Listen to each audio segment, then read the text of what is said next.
Nunca? Não. Aonde?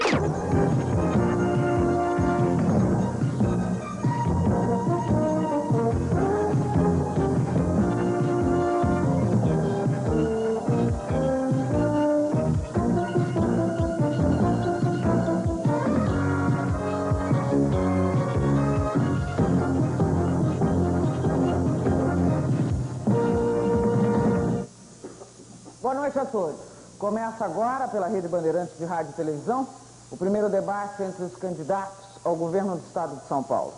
As regras para esse debate foram previamente acertadas entre representantes dos candidatos e a Superintendência de Jornalismo da emissora. Participam deste encontro o ex-secretário de Segurança Pública, Luiz Antônio Fleury Filho, 41 anos, candidato pelo PMDB, o ex-vice-governador Almino Afonso, 60 anos, candidato pelo PDT, o deputado federal Plínio de Arruda Sampaio, 59 anos, candidato pelo PDT, o deputado federal Ademar de Barros Filho, 61 anos, candidato pelo PRP, e o senador Mário Covas, 60 anos, candidato pelo PSDB. Foi convidado também o candidato pelo PDS, ex-governador Paulo Salim Maluf, que não compareceu. O debate terá também a participação dos jornalistas Fernando Mitre, superintendente de jornalismo da Rede Bandeirantes, Celso Ming, comentarista econômico da Rede Bandeirantes, Sérgio Rondino, editor e apresentador do jornal Acontece, da Rede Bandeirantes, e José Paulo de Andrade, diretor de jornalismo da Rádio Bandeirantes. Nós voltamos já com uma mesma pergunta para todos os candidatos. Até lá.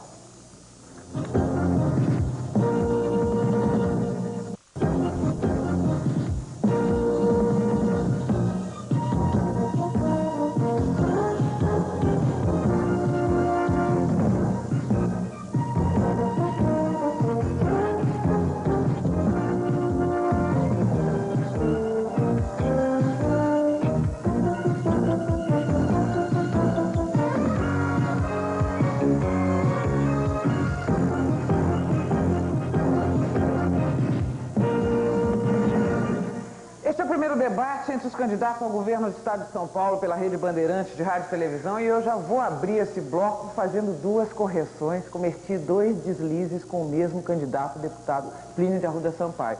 Não gostou que eu escondi a idade dele, não está com 59, já fez 60 anos, é isso, deputado? E depois eu disse que ele vinha pelo PDT, apesar da estrela vermelha, e de eu imaginar que todo mundo saiba que ele é do PT, ok? Bom, nesse bloco eu vou fazer uma pergunta que deverá ser respondida por todos os candidatos a partir da minha direita, por sorteio. Vamos começar por aqui. Senhores, vocês são candidatos ao governo do estado mais rico da federação. São Paulo é o estado que mais arrecada ICMS, São Paulo tem o maior parque industrial do país.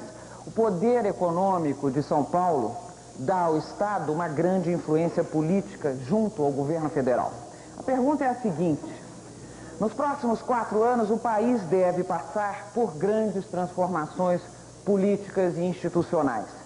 Diante dessa perspectiva, o que é que São Paulo espera do governo federal e que contribuição o senhor, como governador, pode dar a esse processo de transformação? Doutor Fleury, o senhor tem 2 minutos e meio para responder. Em primeiro lugar, Marília, eu gostaria de cumprimentar a Rede Bandeirantes pela realização desse debate e cumprimentar a todos os candidatos que aqui estão e dizer que o debate faz parte da democracia e estão aqui os candidatos que têm o que mostrar e não tem nada a esconder. Nós, infelizmente, não contamos com a presença de todos os candidatos, num desrespeito à população do nosso estado pela ausência de um dos candidatos, que é o candidato invisível, que está tentando fazer uma campanha sem aparecer para tentar esconder o seu passado. Mas a pergunta que foi colocada é a pergunta o que espera São Paulo do governo federal. Nós estamos vivendo uma situação nesse país que é uma situação extremamente grave, uma situação extremamente preocupante, porque nós temos um plano econômico do governo federal que atinge São Paulo de forma mais direta do que qualquer outro estado. Todos nós queremos acabar com a inflação. Todos nós queremos que todo cidadão brasileiro tenha melhor condição econômica. econômica tenha melhor condição de vida.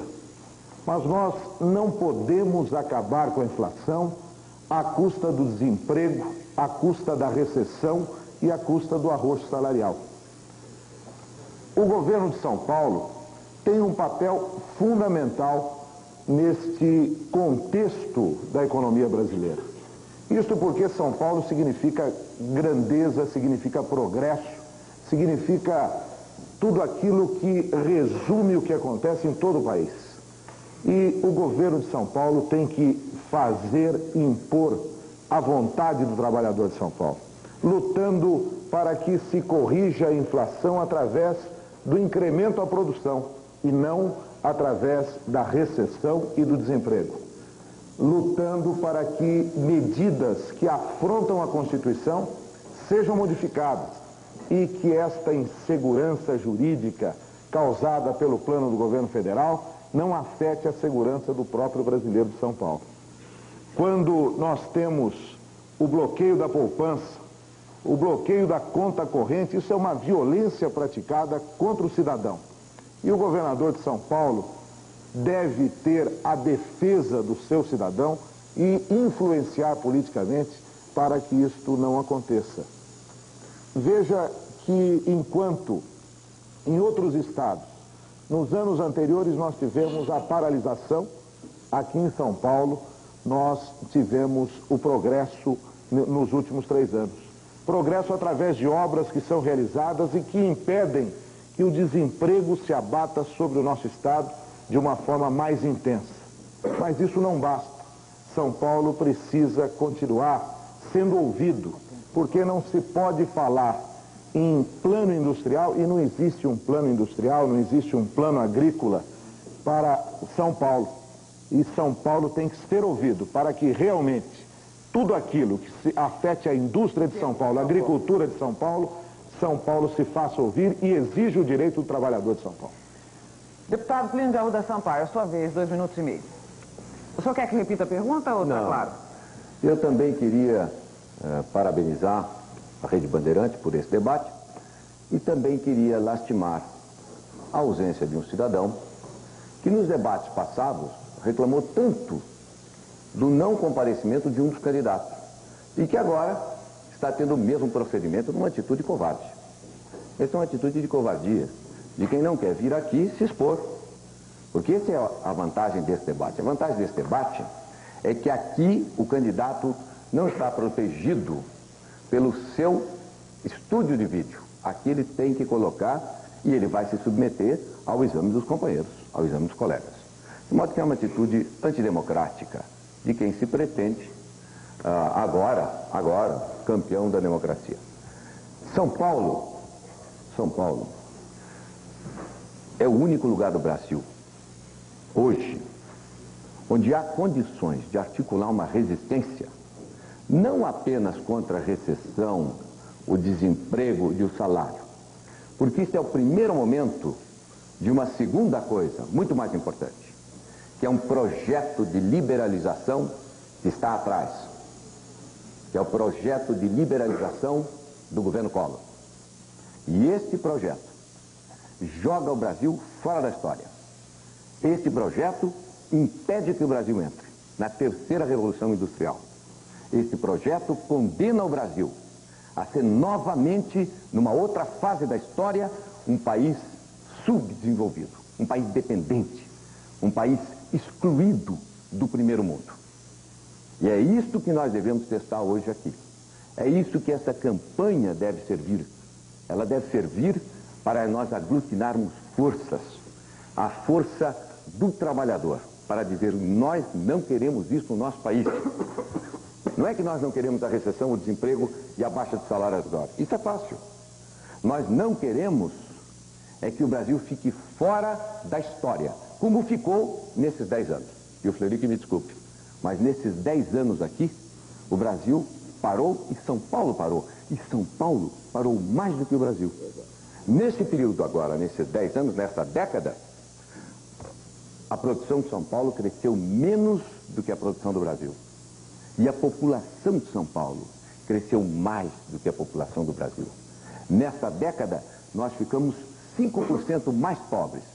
E nesta década crucial, em que o mundo deu o salto da segunda revolução industrial para uma outra revolução industrial, muito mais importante, a da informática, da eletrônica, do robô. E se nós ficarmos fora dessa história, nós ficaremos à margem novamente daquilo que se pode dizer uma vida digna, decente e humana. São Paulo tem força para vencer isso, e é isso que eu penso conseguir com a minha campanha. Senador Mário Covas, sua vez. Parabéns a Bandeirantes, parabéns a Marília Gabriela, parabéns a toda a rede de jornalistas, parabéns aos companheiros que aqui estão. E quero declarar que para mim não surpreende a ausência do Sr. Paulo Maluf. Nós estamos enfrentando uma situação conjuntural. Eu acho que a gente, pensando na situação estrutural, tem que começar pela situação conjuntural. Que situação conjuntural é essa? É aquela do plano que foi estabelecido. Acho que um governo eleito pelo povo, teria não apenas o direito, mas mais do que o direito, o dever de fazer um plano de estabilização. Uma inflação de 80%, isso era um dever de quem entrasse. O plano foi feito, foi apresentado, e eu acho que no início ela até parecia como se pela primeira vez você apresentasse um plano de estabilização em que os mais ricos iriam pagar a conta do combate à inflação. Muito rapidamente, as pessoas jurídicas, as pessoas físicas mais poderosas conseguiram se desvencilhar dos seus cruzados novos e o plano passou a repousar no que se refere à retenção em cima dos verdadeiros poupadores, que vai da caderneta da poupança, classe média, idosos, aposentados, etc. No terceiro estágio, via desemprego, jogou-se, como sempre, sobre os ombros do trabalhador a dificuldade de enfrentar a inflação. E já agora, isso se transforma, até por conta do desemprego, via medida provisória 193, no maior arroxo salarial da história desse país. Isso significa uma transferência de 8% do produto interno bruto do setor de salário para o setor de capital em apenas um ano, se adotado. Ora, o que é que São Paulo pode fazer numa conjuntura como essa? E mais do que isso, o que é que São Paulo pode fazer a longo prazo? Eu estou muito de acordo com o candidato Fleury. Eu acho que o governo de São Paulo precisa ser ouvido. Mas para ele ser ouvido, ele precisa falar. E para falar, ele precisa tomar posição sem esperar a oportunidade. Sem esperar para ver se o plano dá certo ou dá errado, para então tomar posição. É preciso que ele tome posição desde o primeiro instante em função daquilo que lhe parece, com acertos ou com erros, aquilo que lhe pareça o correto. Eu acho que, a longo prazo, São Paulo fez uma revolução industrial. A partir dos anos 30, quando o Brasil saiu da posição de país agrário para uma posição de país industrial, a liderança da Revolução Industrial ocorreu exatamente a partir de São Paulo. Nós temos mais de metade do produto industrial brasileiro. O perfil do produto interno do Estado de São Paulo é semelhante ao dos países da Europa, dos Estados Unidos. Apenas 3,5% é produto agrícola. A área de serviços entra com uma parte muito grande. De forma que nós temos que fazer hoje a segunda revolução. E a segunda revolução exatamente porque o perfil nascido das medidas desse governo vai exigir isso. Nós temos aí uma política industrial adotada agora que vai exigir modernização da nossa indústria, que vai exigir acesso à tecnologia nascente, enfim. E São Paulo tem todas as pré-condições, 3 universidades, o maior instituto de pesquisa diversificado da América Latina, 12 institutos de várias categorias voltados para pesquisa e para ciência, vários instrumentos de fomento. Este me parece, no médio prazo, o papel fundamental que no horizonte São Paulo deve desempenhar em relação ao Brasil. Deputado Ademar de Barros Filho, sua vez. Em primeiro lugar, parabéns à Rádio Bandeirantes, Rádio TV Bandeirantes, pela iniciativa, que aplaudo, porque entendo que ela vem ao encontro do que deseja a opinião pública, que é conhecer os candidatos, suas ideias, seus projetos. Repudio todo o processo que registra a ausência de um dos candidatos. Entendo que ele busca e está construindo uma nova máscara para continuar um processo de enganação. Registro. Me permita, Sr. Fleury, se fala muito de São Paulo, do progresso, do desenvolvimento de São Paulo, mas registro que São Paulo está fora dos trilhos. E registro isso de uma forma muito especial, a ausência do governo de São Paulo das mesas de decisão de Brasília. O que ocorre nesse momento? Um plano de combate à inflação, plano de abertura do mercado brasileiro à economia mundial, e onde está o governo de São Paulo? Onde está o governo de São Paulo?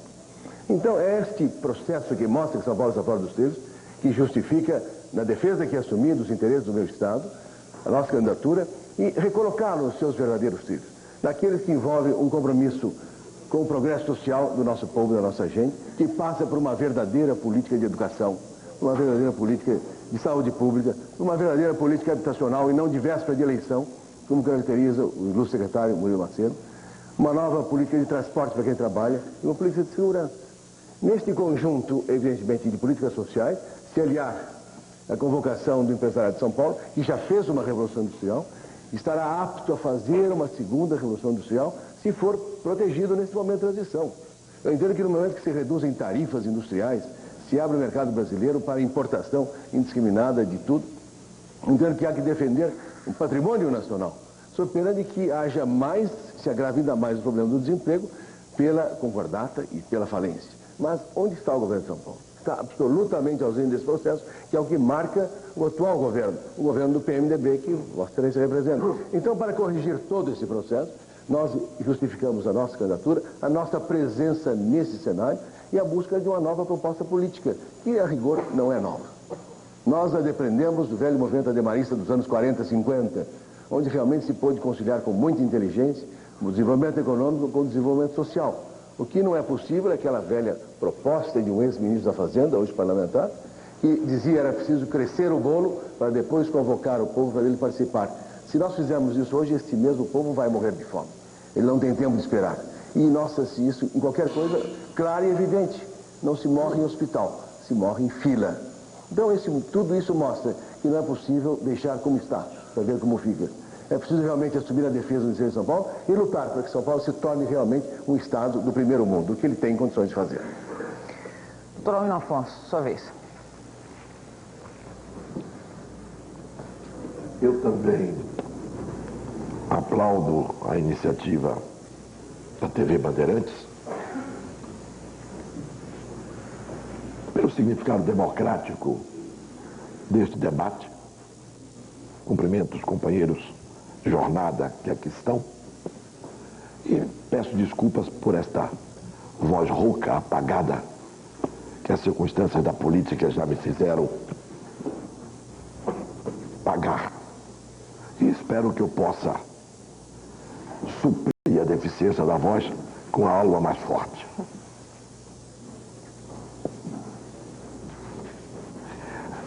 No norte costuma-se contar uma historieta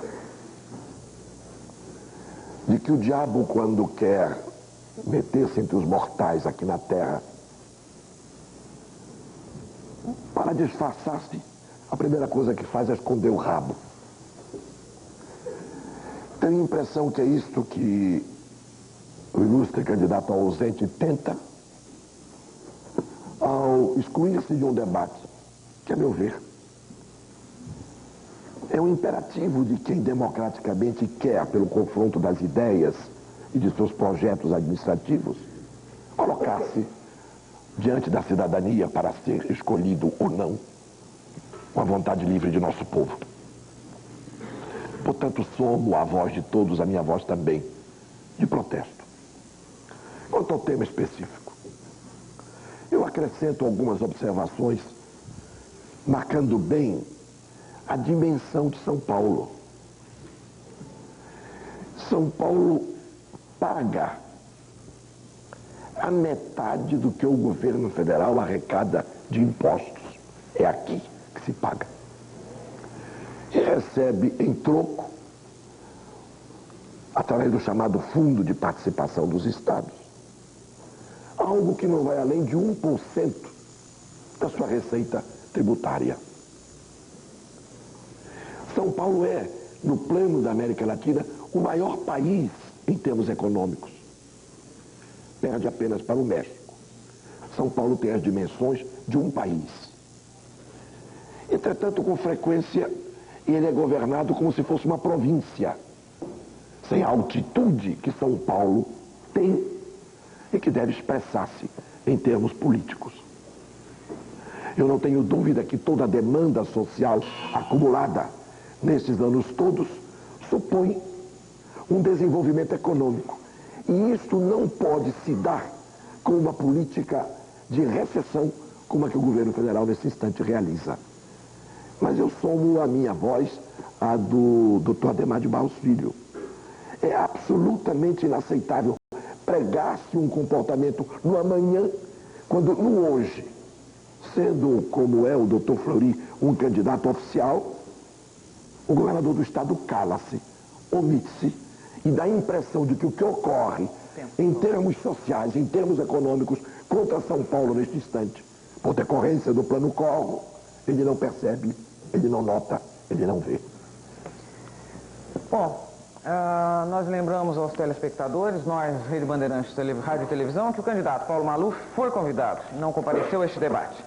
No próximo bloco, candidato pergunta para candidato. Nós voltamos já já.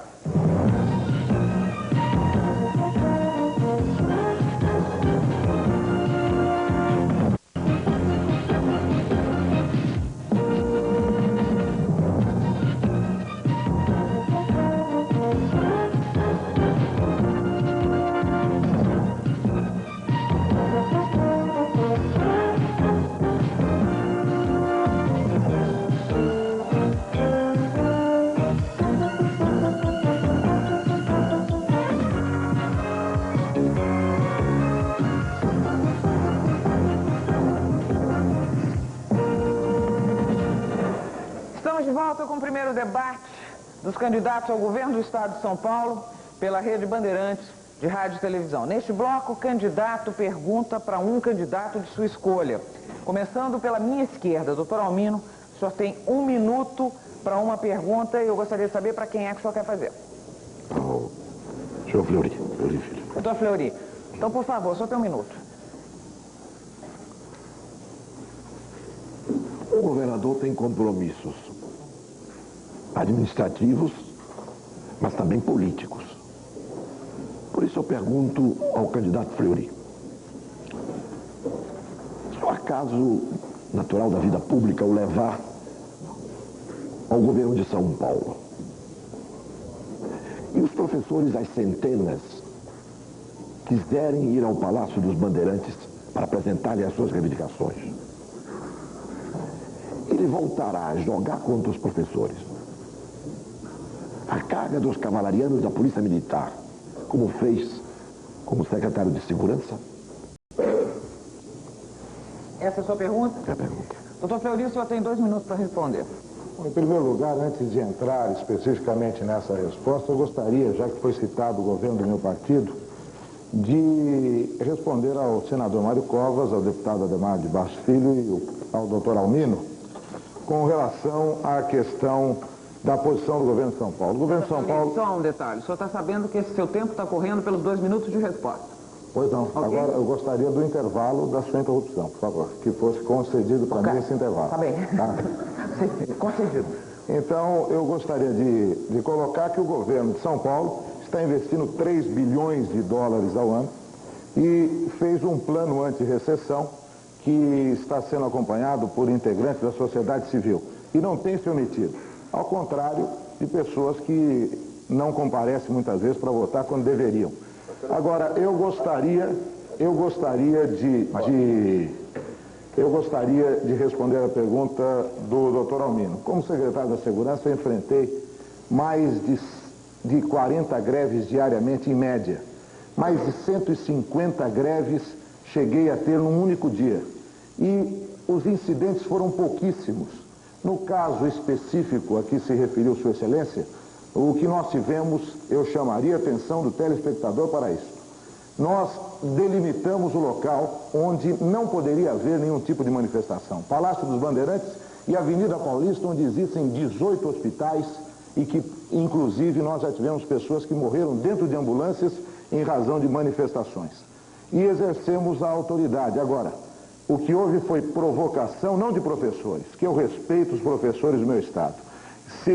Não por mera coincidência, era a véspera de eleição e estavam lá câmeras de partidos políticos para registrar a cena. E, telespectador, nós estamos próximos das eleições de novo.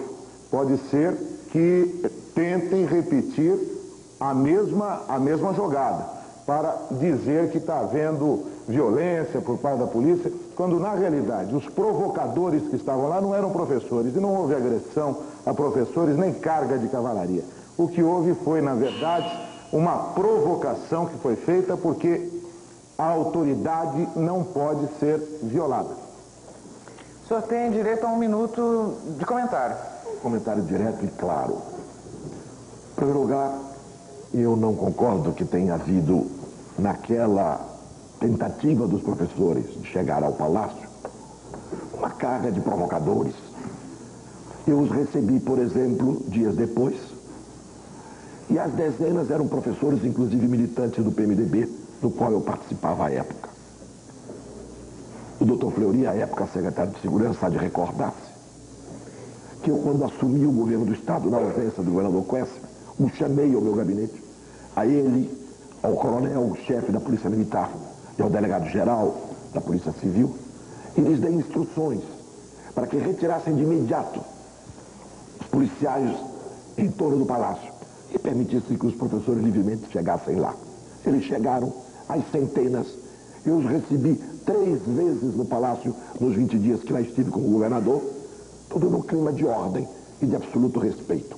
Ou seja, a liberdade sindical, a liberdade pública é para ser respeitada, seja qual for o governador, ainda que tenha como origem a Secretaria de Segurança. 1 minuto de réplica. Eu gostaria de simplesmente colocar o seguinte: o doutor Almino recebeu os professores depois da eleição e não antes da eleição. Não havia mais razão nenhuma para a provocação, porque a eleição para prefeito da capital já havia passado. É só uma questão de datas que eu acho importante colocar isso. Em segundo lugar, eu gostaria de dizer também que muito me estranha, eu, nesse período, de acordo com o regulamento, eu não posso lhe dar parte. É verdade, só na resposta. É só uma questão de conhecer, só uma questão de conhecer o regulamento.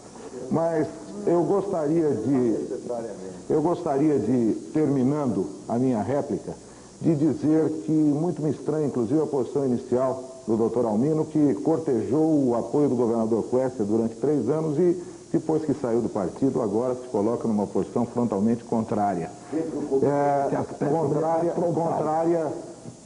Eu gostaria que, quando eu fosse interrompido, o meu tempo fosse revisto também, uma fração de segundo.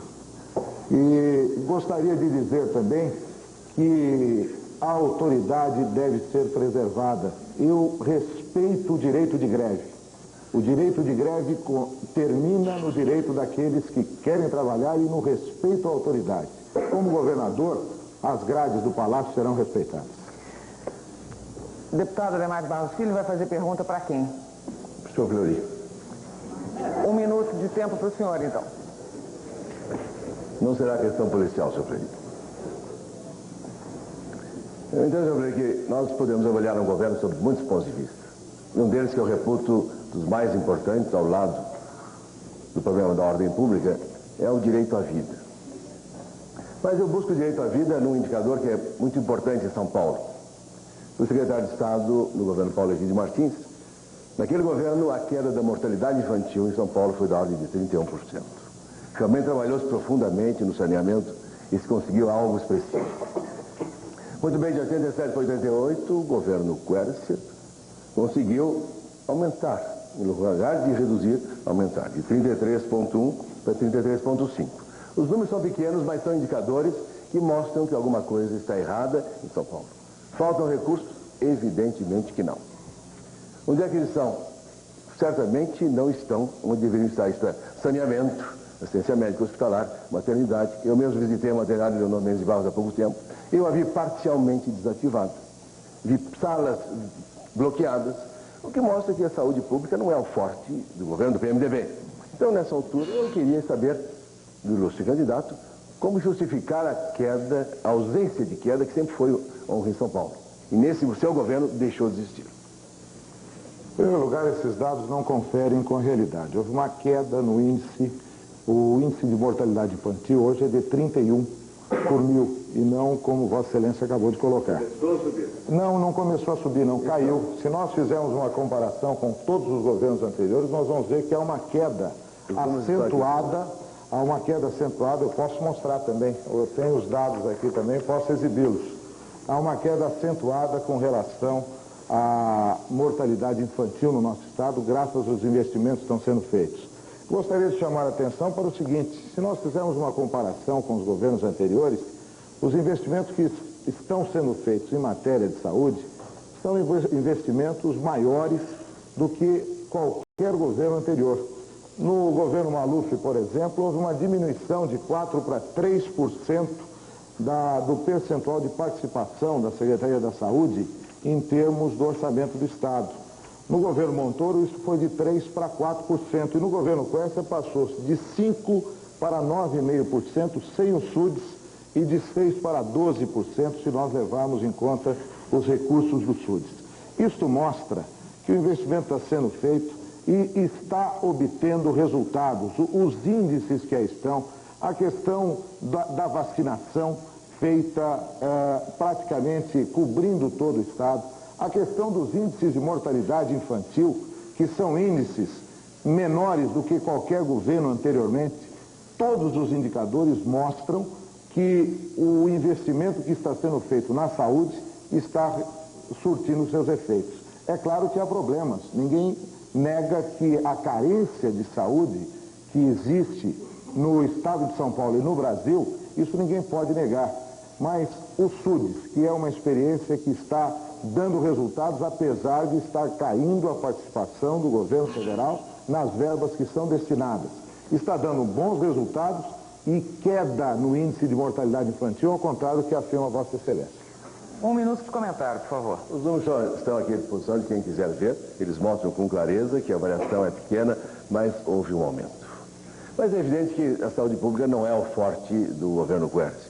E, evidentemente, se você, senhoria, tem ele como balizador, eu temo muito pela saúde pública do meu estado e pelo problema da mortalidade infantil. Eu vejo isso claramente quando viajo pelo interior de São Paulo, quando vejo o Hospital das Clínicas do meu vice-governador, por exemplo, lá de Ribeirão Preto, Dr. Faustino, que está aqui presente, marcando cirurgias para daqui a 2 anos.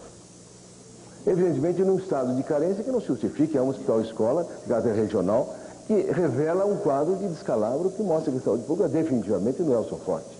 Então, nessa altura, eu temo pelo futuro de São Paulo, na medida em que um processo de propaganda oficial ampla, geral e restrita engana a opinião pública e dá a impressão de que inaugurar a estrada significa saúde pública. Você tem a réplica?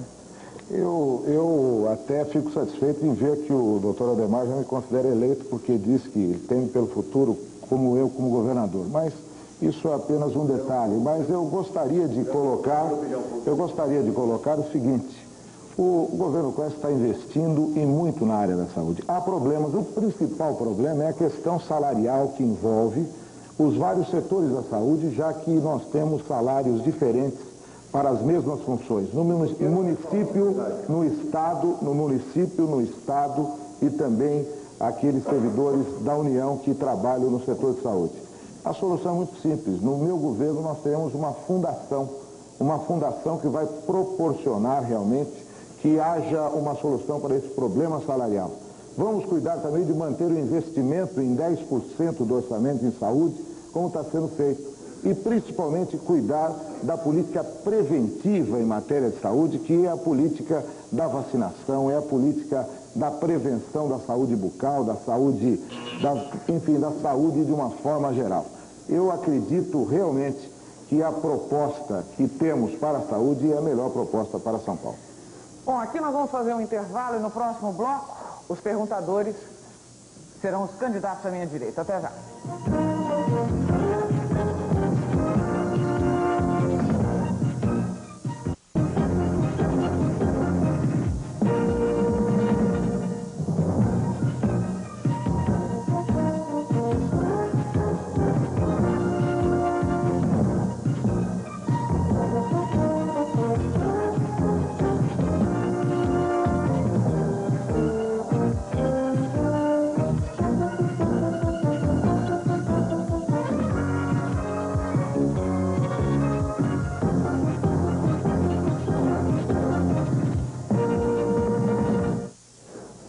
A Bandeirante saiu na frente e você já está assistindo ao primeiro debate entre os candidatos ao governo do estado de São Paulo.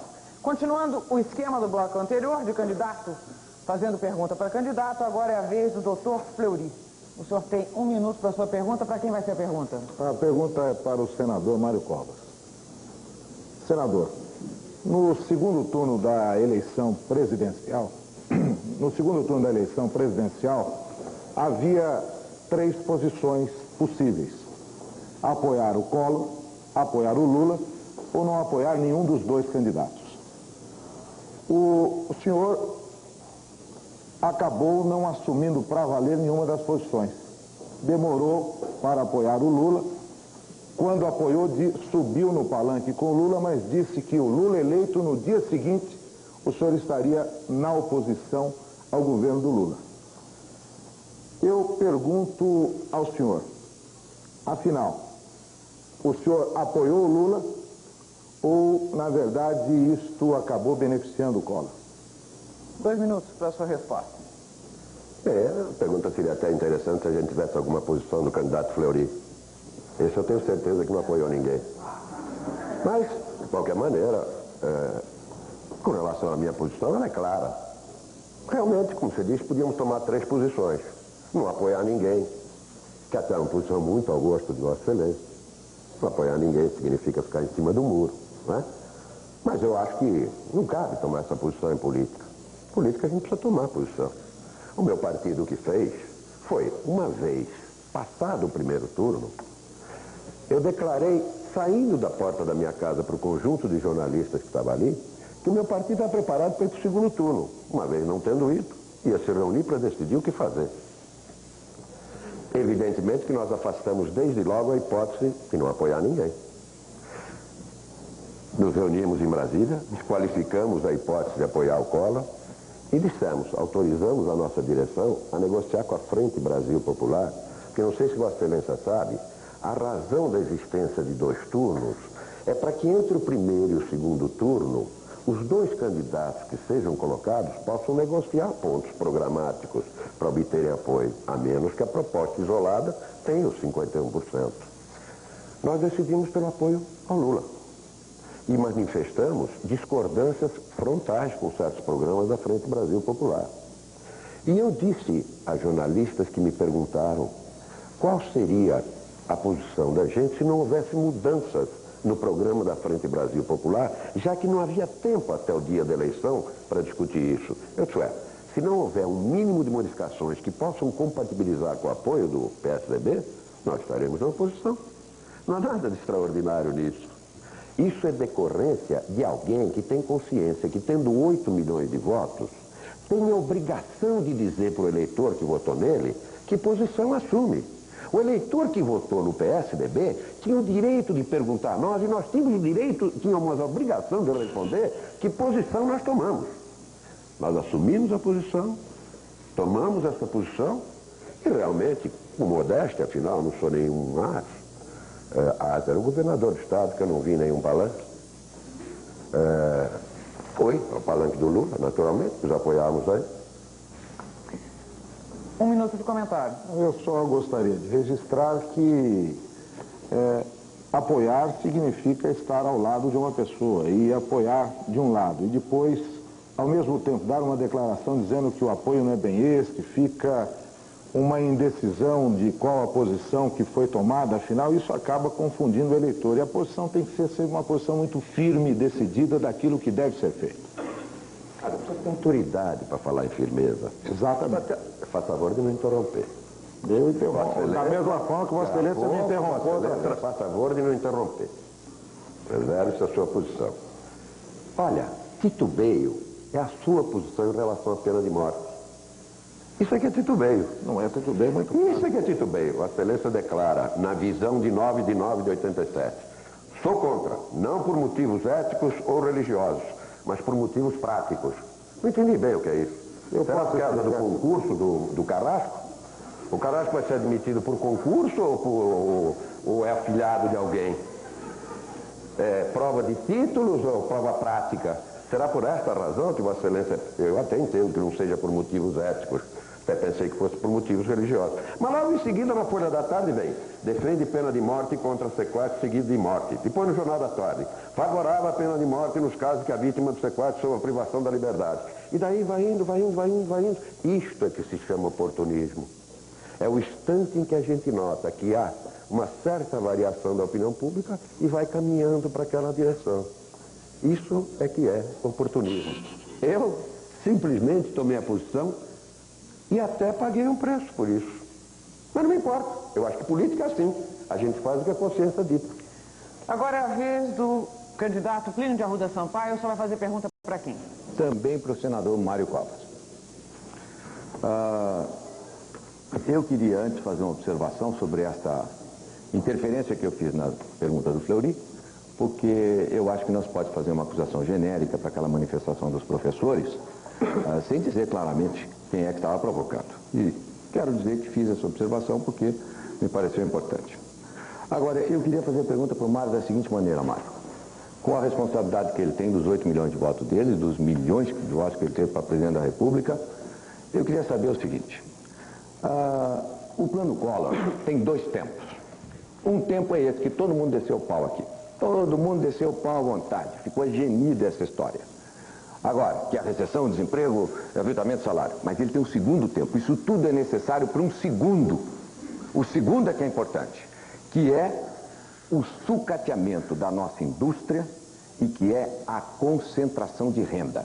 Eu queria que o senador Mário Covas desse aqui na frente da televisão qual é o pensamento dele sobre o projeto Collor, sobre essa ideia que está atrás de abrir importação, de modernizar a economia, essa modernização falsa.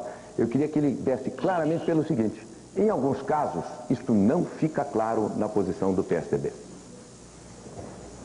É fácil essa afirmativa. É sempre fácil a gente jogar isso em cima dos outros.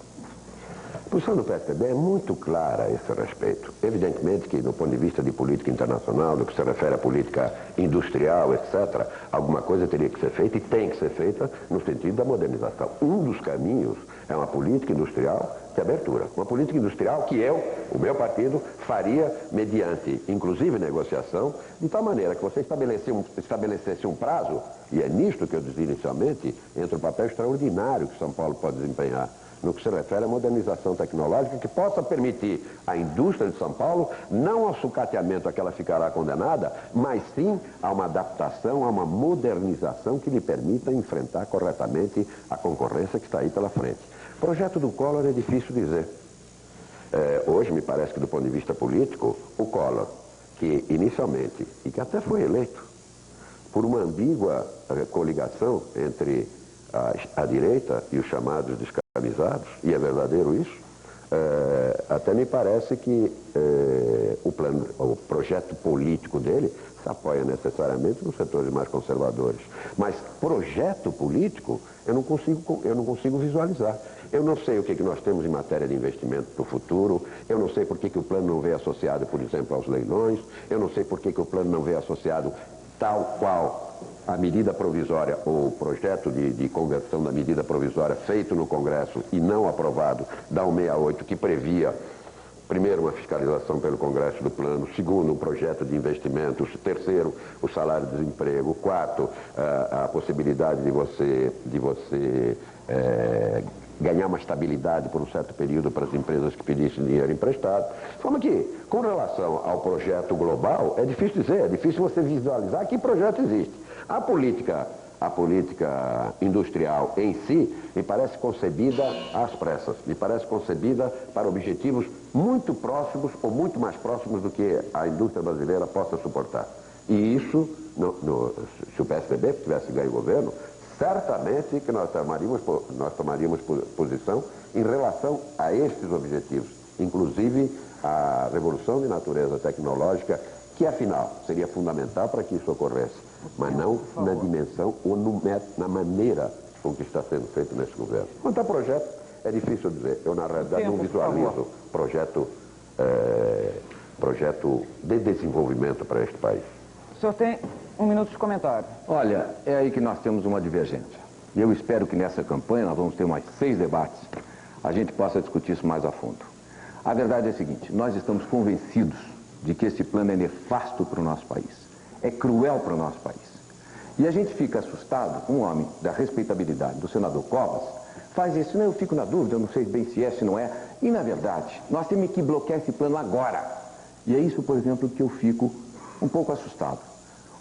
Na lei de diretrizes orçamentárias, o presidente simplesmente não colocou nenhuma provisão para a rolagem da dívida dos estados. Isso quer dizer o seguinte: os estados não vão ter dinheiro. Eu coloquei uma emenda. fazendo com que nós pudéssemos rolar 75%. Para quê? Para garantir no Estado uma política anti-recessão, uma política de gasto. Bom, o PSDB vota contra. Então é isto que eu acho que está criando confusão na opinião pública. A política, em certos momentos, ela exige uma clareza, uma nitidez e um certo risco. Eu acho que este plano é nefasto, cruel e servil. E ele precisa ser combatido com absoluta decisão. E primeiro que tudo, o fato de você ter apresentado uma emenda ao projeto não significa que ela seja correta. Não, E nem por isso o PSDB devia votar. O fato de ter saído e ter como origem a figura do deputado Píndaro de Sampaio não significa obrigatoriamente que esteja certo. Não, nem eu simplesmente não se tirou da lei de diretrizes orçamentárias. Por quê? Por consenso e por negociação dentro do Congresso, e tradicionalmente o PT não participa dessas negociações. Não, foi excluído. Sempre participou. Por consenso dentro do Congresso, por vocês. se preferiu não incluir. Não. Na lei de diretrizes orçamentárias, o PSDB não vota sozinho na Câmara, ele tem 70 parlamentares. Mas decidiu contra contra que ele sozinho não resolve. Ele participou de uma decisão que foi coletiva no sentido de deixar a rolagem da dívida para o orçamento. O que para quer o dizer que vai ter orçamento. que cortar Isso o não gasto. significa. Agora, na medida em que se deixou para o orçamento e não se aceitou a emenda, lógico, muito bem feita, do deputado Píndaro de Sampaio, não significa que se errou. O PSDB não está errado porque não acompanhou o deputado Píndaro É a de Sampaio. tese da verdade, Mário. Essa é uma tese Não, mas a verdade essa é uma tese ruim. Não está errada. A tese apenas do dono porque- da verdade. Uma Não, tese não, ruim. mas pelo contrário. Tese ruim. Parece que, na medida em que não se está junto com a tese do ruim. PT, se está errado. Tese ruim. É a vez do senador Mário Covas fazer pergunta. Você vai fazer pergunta para quem? Eu vou fazer a pergunta para o vice-governador Amino Afonso. Só tem um minuto, então. Bueno, logo no dia seguinte à eleição, não sei se do primeiro ou do segundo turno, nesta estação de televisão, houve os candidatos vieram aqui, quase todos os candidatos. E um candidato, que hoje é candidato a governador, que não está presente a esta reunião, o deputado Paulo Maluf, ele teria dito numa entrevista, acho que até a senhora, no momento da entrevista ele teria dito que certas coisas que se dizem na campanha não se cumprem depois. E eu acho que a senhora imediatamente disse, mas afinal, isso é... O senhor está dizendo que precisa mentir para ganhar uma eleição? Ele disse, precisa mentir para ganhar uma eleição, estou dizendo isso. Por outro lado, eu leio aqui no Jornal da Tarde uma notícia de que o governador do estado declara que se ele usar não usar a máquina administrativa, vão dizer que ele usou. Então ele usa. O senhor acha que esses dois tipos de atitudes, isto é, usar a mentira e usar a máquina do Estado, são necessários para ganhar uma eleição? Só tem 2 minutos de resposta. Eu vou explicitar em voz alta, porque a pergunta está feita. Mas ela me parece tão evidente que, em ambos os casos, isto é profundamente negativo ao avanço democrático em nosso país. A respeitabilidade da função pública. Hoje, o desmerecimento com que o homem que cumpre a atividade política está, em boa parte da sociedade, resultam de coisas assim. Eu verifico que aquele que usa da mentira e com isto propala uma imagem mais favorável a si próprio, pouco importando depois o que faz, chegando ao governo, desgraçadamente às vezes tem dividendos. Mas isto é profundamente danoso para o avanço democrático em nossa terra, para a respeitabilidade da atividade política, sem a qual não há democracia possível. E o uso da máquina, de maneira direta ou indireta, pelo uso indevido da própria máquina administrativa, pelo benefício em favor de um candidato, pela decisão de que os próprios secretários de Estado se convertam em cabos eleitorais com talhadas da administração pública em favor de alguém, pela quantidade de obras que se jogam, sem medir inclusive se isto joga ou não para o amanhã, encargos pesados para o futuro governante, em nome de se projetar uma candidatura que tem o beneplácito do governador, tudo isso me parece tão danoso, tão pobre, tão acabrunhante, para quem vem como todos nós estamos chegando. Uma longa batalha pela restauração democrática, que pressupõe administrar com seriedade, com equidade, com honradez, com respeitabilidade. E isso não apenas no plano moral, mas no plano político. Porque muitas vezes se imagina que a respeitabilidade é só não meter a mão nos dinheiros públicos. A respeitabilidade também é respeitar o povo, porque o povo nos elege, esperando que nós tenhamos uma presença na vida pública séria, austera, digna. Um minuto de comentário.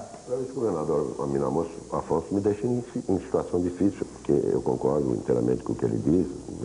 Acho que realmente hoje há uma única coisa que o povo, ele já não exige tanto dos políticos. Ele exige que a gente não abra mão do compromisso com a verdade. Acho que se nós satisfizermos isso, já estamos satisfazendo uma grande parcela de expectativa popular. O senhor quer fazer a sua réplica? Salvo que eu quisesse ganhar um tempo indevidamente, porque é tão óbvio a concordância que eu fico por aqui. Bom, então nós vamos parar por aqui também nesse momento, lembrando mais uma vez que o candidato...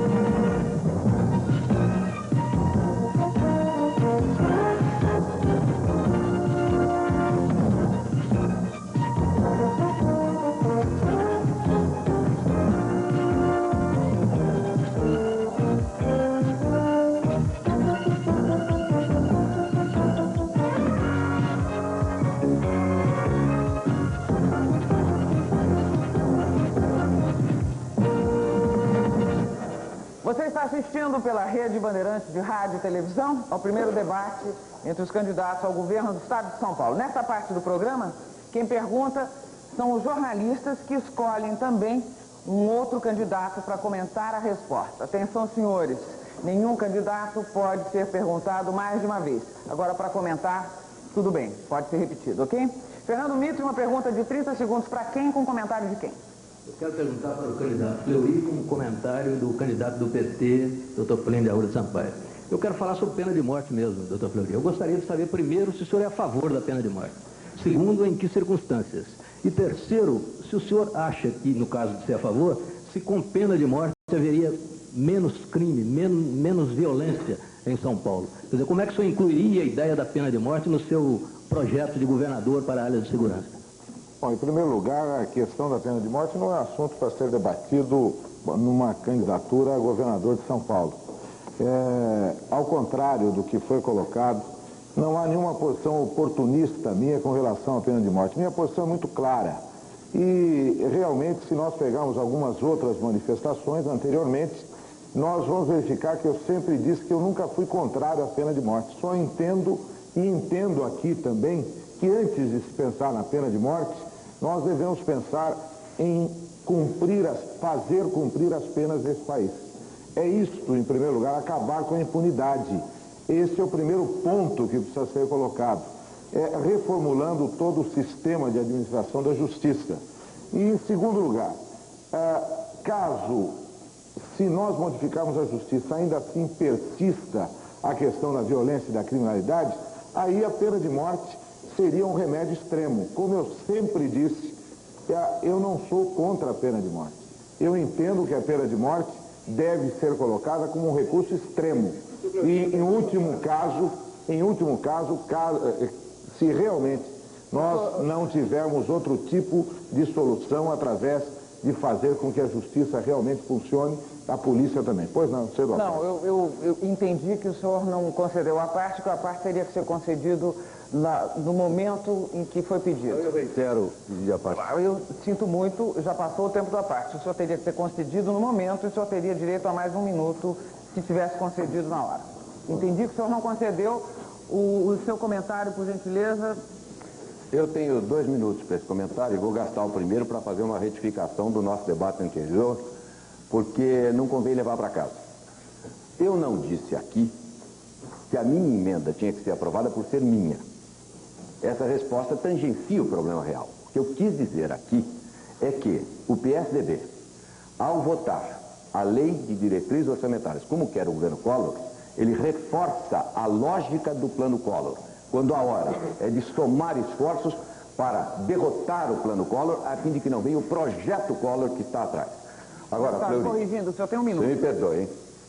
Mas a sua posição é oportunista.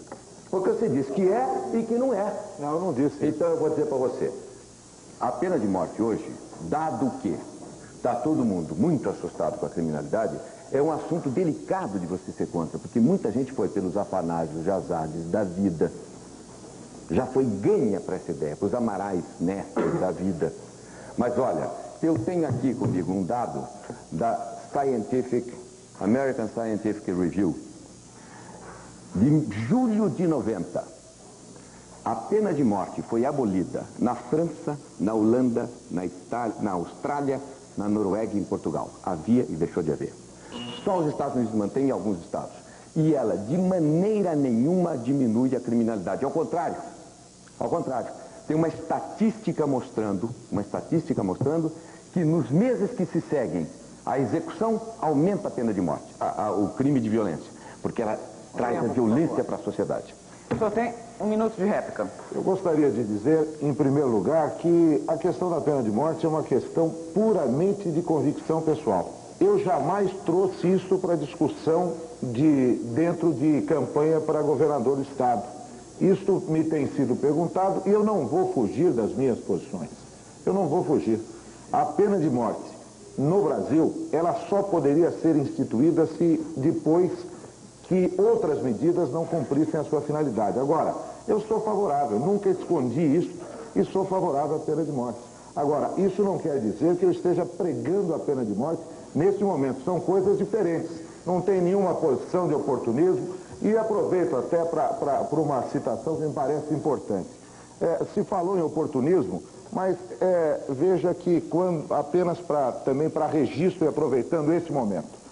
Oportunismo é fazer colocações contrárias ao governo federal, e enquanto isso outras pessoas do mesmo partido vão lá pedir a bênção do presidente da República. Quer dizer, tentar ficar bem nos dois sentidos. Como ocorre, por exemplo, o candidato do PSDB ao governo do estado do Rio de Janeiro, que foi lá pedir o apoio do presidente da República. Celso Mig, 30 segundos para fazer uma pergunta para quem, com comentário de quem? Eu vou inverter a ordem dos interlocutores aqui. Eu pediria uma resposta ao Dr. Plínio de Arruda Sampaio e o comentário do secretário de Segurança, Luiz Antônio Fleury Filho. Dr. Plínio, enquanto o senhor foi presidente da Associação Brasileira de Reforma Agrária, o senhor defendeu a invasão de propriedades rurais do sem terra, argumentando que se os colonos não pressionam ocupando áreas, o governo não toma qualquer atitude. Então eu pergunto, se o sem terra e o sem teto tomarem propriedades aqui no estado de São Paulo, como aliás vem ocorrendo, qual seria a sua atitude como governador? O senhor mandaria a polícia para desocupar essas propriedades ou continuaria defendendo as invasões? Olha, invasão já é uma palavra de conteúdo ideológico aqui. Invasão, não tem invasão. Qual é a propriedade de 50 alqueires, de 100 alqueires, de que esteja cultivada e que foi invadida? Não. Tem ocupação de áreas que ou são grilos, ou são áreas abandonadas, ou são áreas litigiosas em que camponeses e trabalhadores rurais desesperados ocupam por causa da incúria do governo. E a mesma coisa acontece aqui. Quem tem um terreninho fechado, arrumado, com a sua casinha dentro, que entrou algum sem teto dentro? Ou que entrou algum sem casa dentro? Então a palavra invasão, Celso, já traz um conteúdo ideológico evidente. Agora, o que eu insisto é o seguinte, são gestos de desespero, são gestos de desânimo diante da incúria, da total descaso das autoridades, que levam anos e anos e anos e não resolvem. Aí estamos nós, com 2.000 famílias acampadas na beira das estradas e o processo vai para o INCA, e ninguém resolve. De modo que o que eu digo é o seguinte, eu tenho certeza que num governo do PT, essas situações quase não ocorrerão, ou melhor, não ocorrerão, porque nós faremos antes um esforço grande para atender e não haverá o gesto do desemprego. Deputado, permite uma parte? Pois não, diga aí. Nós votamos, e a nossa votação no Congresso, ao seu lado, está aqui no DIAP, ao lado do seu pensamento em termos favoráveis ao processo de reforma agrária. Portanto, vejo a reforma agrária em São Paulo de uma forma diferente. E é essa a reflexão que eu queria trazer à sua colocação. Existem problemas na área de Teodoro Sampaio, onde nós tivemos recentemente, onde existem áreas em fase de litígio e de processo de invasão, entre aspas. Na realidade, o que falta, meu ver, é completar esse processo, trazendo ao lado de um projeto de assentamento rural, um projeto cooperativo. E é isso que nós defendemos no nosso caso. Acreditamos no projeto de assentamento rural, desde que ele se incorpore um sistema cooperativista. De tal forma que se una o pequeno produtor rural dentro de toda uma estrutura organizada e esta receba apoio do Estado. Eu acredito que assim se terá realmente uma forma de fazer justiça, dando-se a quem trabalha o acesso à terra e através dessa união de esforços, realmente uma nova condição de estabilidade. E não os inúmeros projetos de assentamento que eu tenho visto, onde não há suporte efetivo e eles acabam se desintegrando. Agora, o exemplo que você deu é um exemplo ótimo. O Pontal do Paranapanema era uma reserva florestal que foi grilada. Desde o governo Montoro, que estão fazendo as discriminatórias, estão tentando acordos, né, acordos trocando. Eu dou o título para você que grilou aquela área, desde que você dê um tanto para fazer reforma agrária. Esses foram os acordos que foram feitos. Pois bem, nem esses são cumpridos. Então, nesses lugares, Celso, nós temos ocupação de terra. E contra essas, eu quero dizer claro a você, o meu governo não põe polícia. Comentário do candidato Fleury. Bom, a questão da ocupação de terra, de invasão de terras, não é por aí que se resolve o problema fundiário, não é por aí que se resolve o problema habitacional em São Paulo. E, aliás, embora tenha sido dito que no governo do PT não haveria nenhum tipo de ação se houvesse a invasão, eu me recordo, há poucos meses atrás, houve um problema na Coab em que o governo da Prefeitura de São Paulo fez retirar todos os invasores, as pessoas que lá se encontravam. Fleury, foram os próprios que tinham as propriedades da terra que pediram. Direito a um minuto de réplica. O governo do PT tirou as pessoas que tinham invadido, aliás, agindo corretamente, porque não é assim que se resolve, é com um programa habitacional claro que realmente dê casa para as pessoas. É com um programa de assentamento rural que se possa realmente colocar as pessoas dentro de uma propriedade rural com condições de realmente produzir. É assim que se vai resolver o problema e não através da invasão que contraria o direito de propriedade, que contraria a própria lei. Ou se mude a lei, porque a lei tem que ser respeitada, não há dúvida alguma quanto a isso. O senhor tem direito a um minuto de réplica. Então, quero dizer a você, está aí o tipo da coisa que a palavra não diz nada com a realidade. No governo Quetzer, nós tínhamos 29 assentamentos em São Paulo. 29 assentamentos em São Paulo. Esses assentamentos tinham 60 mil hectares. Sabe quantos hectares foram financiados pelo governo, pela Caixa Econômica?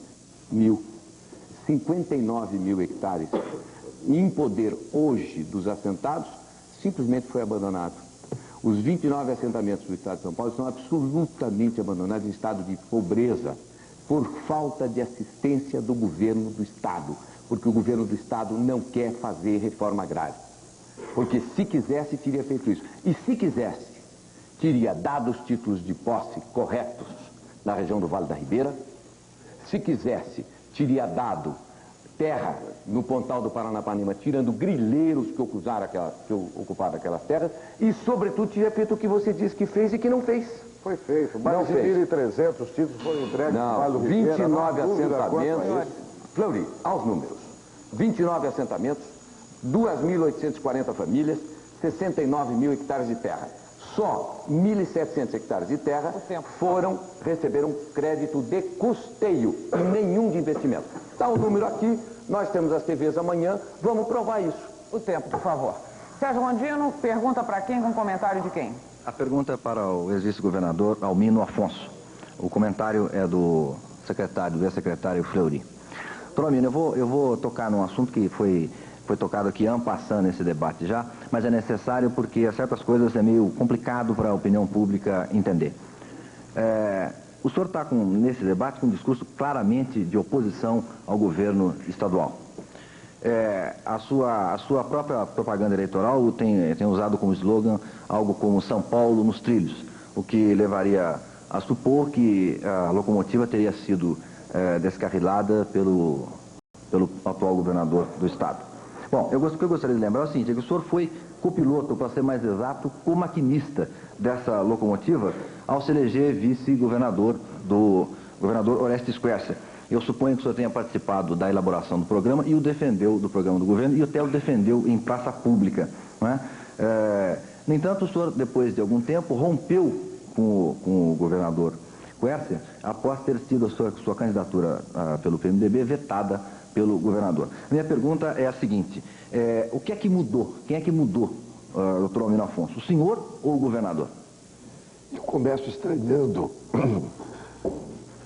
que um jornalista da sua categoria me coloque como copiloto do governador pelo fato de ser vice-governador do estado, ou ter sido, porque nesse instante já não sou. É claríssima a Constituição do estado, como é a Constituição Federal no âmbito da vice-presidência da República. O vice-governador tem apenas a função, de substituir o governador nos seus impedimentos ou de assumir o governo no caso de vacância, renúncia ou morte. Fora disto, o vice-governador pode cumprir tarefas administrativas se delegadas pelo governador. Ora, eu não recebi nunca, em nenhum instante, nenhuma delegação administrativa por parte do governador para que eu pudesse ter exercido uma função administrativa nos 3 anos e pouco em que fui vice-governador do estado. Segundo, o jornalista fala com a maior clareza que eu rompi depois de ter sido vetado. E dá a impressão que salta como gato sobre brasa sobre o verbo vetar. Ora, vetar é o antidemocrático. Vetar é o oposto de uma decisão que resulte da vontade coletiva de um partido. E foi exatamente o que se deu. Houve um veto da parte do governador, portanto uma atitude imperial, caudilhesca, adotada, lamentavelmente, pelas lideranças do PMDB ao nível regional, e na impossibilidade de uma batalha interna, dado que a democracia interna estava rompida, no único protesto que eu podia ter, eu deixei um partido que tinha uma enorme estrutura para abrigar-me num pequeno partido de estrutura quase inexistente. Se isso merece crítica de alguém, eu tenho a impressão que deveria merecer louvor, aplauso. Poucas vezes alguém abriu mão de uma posição aparentemente majoritária para começar uma caminhada por um partido pequeno. Com muito prazer. O tempo terminou. Foi imediatamente. Aí precisa quase o chamado... Foi naquele segundo. Ok, o senhor cedeu essa parte, por favor. Foi instantâneo. Senhor, eu queria trazer apenas uma reflexão. O ano passado, acho que foi mesmo nesta mesma televisão Bandeirantes, num debate de candidatos, referiu-se a alguém usando uma classificação muito interessante, filhote da ditadura. Acho que foi por aqui mesmo. Por sinal, essa ilustre figura está ausente. Eu entendo que esse filhote da ditadura se repete hoje. O processo de escolha do candidato PMDB foi algo muito interessante. Primeiro, o senhor Leiva, depois o senhor Pinotti. Finalmente sai do bolso do governador o senhor Fleury. Então, eu entendo que nessa altura nós temos alguns filhotes da ditadura. O senhor Maluf não está mais sozinho. Eu não admito esse tipo de linguagem. Ele está hoje acompanhado. Nós vamos manter o debate em alto nível. Eu não admito esse tipo de linguagem. Principalmente de quem, no passado, ficou no partido de quem caçou o próprio pai e não teve a dignidade de fazer isso. Eu não admito esse tipo de linguagem. Não aceito esse tipo de linguagem. Não aceito essa colocação. Eu também não aceito. O senhor está colocando falsamente a minha posição. Não admito esse tipo de linguagem. Vamos manter um nível aqui. O que eu não concordo é que os filhotes da ditadura estão crescendo. Agora se adota o critério de usar o bolso para tirar outros nomes e não respeitar aquilo que se chamaria de democracia partidária. Eu não vejo existente no seu partido. Não admito esse tipo de colocação. Filhote da ditadura é aquele que ficou no partido de quem caçou o próprio pai. Isso é falso. Bom, senhor, A minha reflexão Sua é parte essa. terminou? O processo dos filosofadores está Aliás, crescendo. o tempo Esse é o registro terminou. que eu faço aqui em a parte autonomia. O senhor tem um minuto. O senhor cedeu essa parte? Eu gostaria que o meu minuto fosse proporcional à intervenção do Dr. Fleury, que foi generosa. Ou a regra é para todos, ou não há intenção de cada um de nós respeitar estritamente o regimento, e de repente o Com regimento... licença, agora vou me defender aqui. O candidato Fleury teria um minuto no final para se defender, desde que citado criticamente. Percebi que ele já estava fazendo isso, o minuto dele foi tomado aqui, em vez disso acontecer no final do bloco. Mas O senhor, fique por tão claro que gentileza... ele já perdeu o direito de fazer. Já perdeu. O seu minuto, por É um favor. problema de interpretação correta. O seu comentário em seguida. Agora, o seu, por favor. O término é este. Então, houve realmente uma atitude mandona, caudilhesca, imperial. E, diante dela, eu fiz o protesto democrático à minha altura, que era o de romper, não com o meu velho partido e os meus velhos companheiros, mas com uma liderança que já não estava à altura das tradições democráticas do PMDB. O senhor ainda tem mais um tempinho. Quer aproveitar? Você não falou que eu tinha um minuto. Que tinha Sim, mas o seu minuto ainda não estourou, porque senão já teriam dado sinal. Você me perdoa. O que prova que a intervenção em momento indevido é incorreta para um bom debate. Eu acho que deveria haver boas regras respeitadas por todos. O senhor concedeu a parte, foi o que aconteceu. Não, Eu sinto Gabriel, muito. Eu não vou querer discutir aqui com o Não é senhor, com mas você acho que que eu a estou coisa... discutindo. Eu estou usando o meu tempo para fazer crítica a um estilo de comportamento que eu, como antigo parlamentar, sei usar também. Agora, se eu me puno calando-me, eu espero que os demais também se privem calando-se. Concluo, então, dizendo com a maior clareza: a base do PMDB me tinha como seu candidato natural. Isso é real, isso é efetivo. Por toda parte onde eu andava, isso era nítido. À medida que esta candidatura se foi impondo e que o governador entendeu de vetá-la, os métodos usados para calar a livre manifestação das lideranças é algo tão triste, tão pobre, que eu diria que nem o Maluf, no tempo de governador, usou igual. São governadores, são prefeitos que não têm condições de autonomamente manifestarem-se, porque senão a obra que ele pleiteia para o seu município não é atendida. São cidadãos que não podem, no âmbito das secretarias de Estado, manifestarem-se livremente pela minha candidatura, sob pena de serem demitidos. São recursos os mais diversos para calar a livre democracia interna do partido, eu diria a esta altura já, da sociedade que transborda do próprio partido. Seu comentário, um minuto, por favor. Bom, eu gostaria de fazer apenas uma colocação. Na verdade, houve uma disputa interna dentro do partido. Nós tínhamos 4 candidatos inicialmente.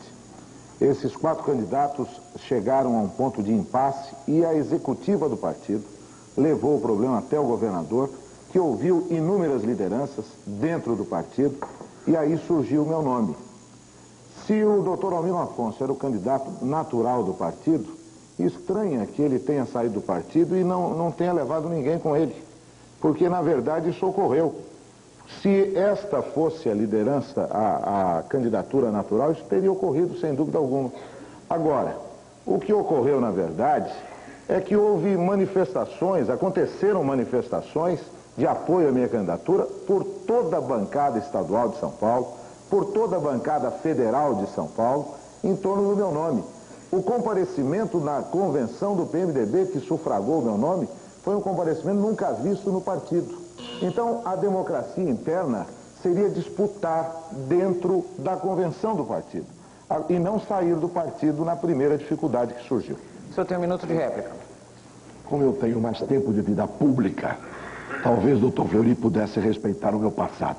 Dificuldades eu tenho tido às dezenas na minha trajetória. Nunca me curvei. Eu tive exílio, tive 12 anos fora deste país por não mudar as minhas posições e as minhas convicções. Voltei e continuei na luta. Oxalá um dia lhe passe igual. Volte, continue na luta para ter autoridade de arranhar-me na questão de ser sério comigo mesmo. No que diz respeito ao plano interno do partido, o fato de que não me acompanharam, eu lhe digo, senhor Fleury, é um dos aspectos mais tristes da vida deste partido. Se eu apontasse nome a nome a liderança aqui ao meu lado, me levavam inclusive a proposta da ruptura do partido, e em seguida, amedrontados diante do governador, curvaram-se. Se eu citasse nome a nome, seria uma página de tristeza para a vida pública de São Paulo. E eu devo dizer com absoluta seriedade, não me lembro de ter vivido um instante mais triste.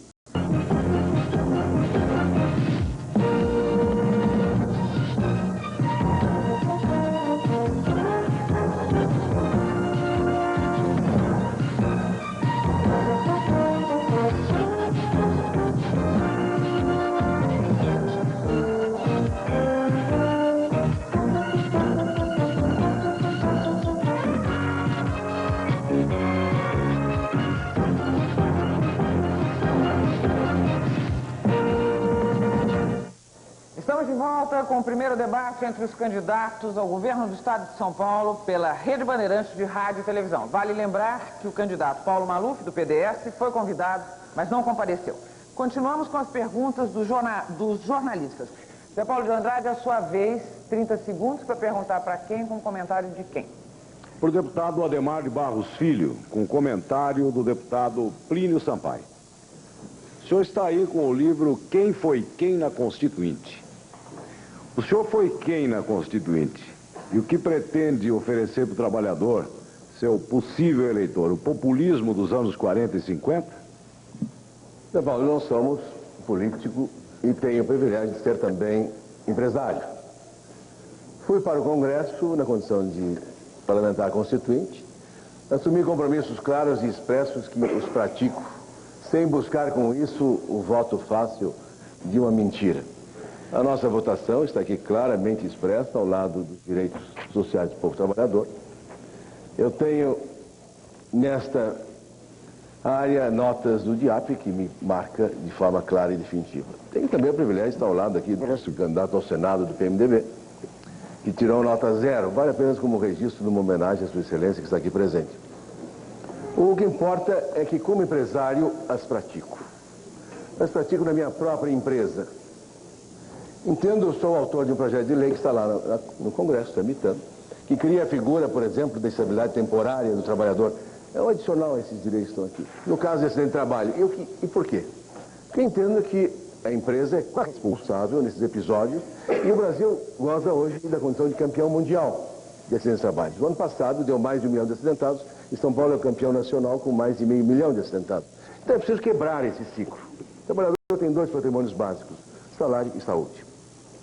Então, ao tomar essa iniciativa de fazer esses votos como fiz e ao acrescentá-los esse projeto de lei do qual sou autor, nós queremos realmente valorizar o nosso trabalhador. A grandeza de São Paulo não é um processo apenas numérico, ele é fruto do nosso povo trabalhador. E ele tem que ser reconhecido e valorizado como tal. Então eu não preciso recolher essas ideias de nenhuma ideologia importada da Europa. Basta a minha própria fonte histórica. O nosso velho movimento ademarista dos anos 40 e 50, que mostrou que você tem que conciliar o econômico com o social e fazendo o social em termos de realmente valorizar o trabalho. Isso eu aprendi no tempo do velho Ademar, que construiu uma via Anchieta, em seguida construiu as próprias clínicas. E nos mostrou com muita clareza, você não pode dissociar o econômico do social. Então, a nossa votação, como constituinte, ao lado dos direitos trabalhadores, ao lado dos demais parlamentares que o fizeram, refletiu consciência e convicção pessoais que as carrego comigo ao longo da minha vida. Comentário do candidato Plínio de Arruda Sampaio. Eu também tenho 2 minutos, vou gastar 1. Não, o senhor tem 1 minuto. Tem 1 minuto, então vou gastar meio. Tá bom. Para dizer o seguinte, a Erundina não tirou nenhum ocupante de um conjunto.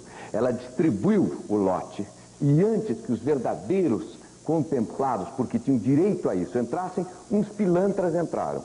Então, esses que tinham direito requereram ao juiz e a Erundina então pediu força policial para tirar, sem violência. Não houve nenhuma violência lá. Não tem nenhum morto, nenhum ferido.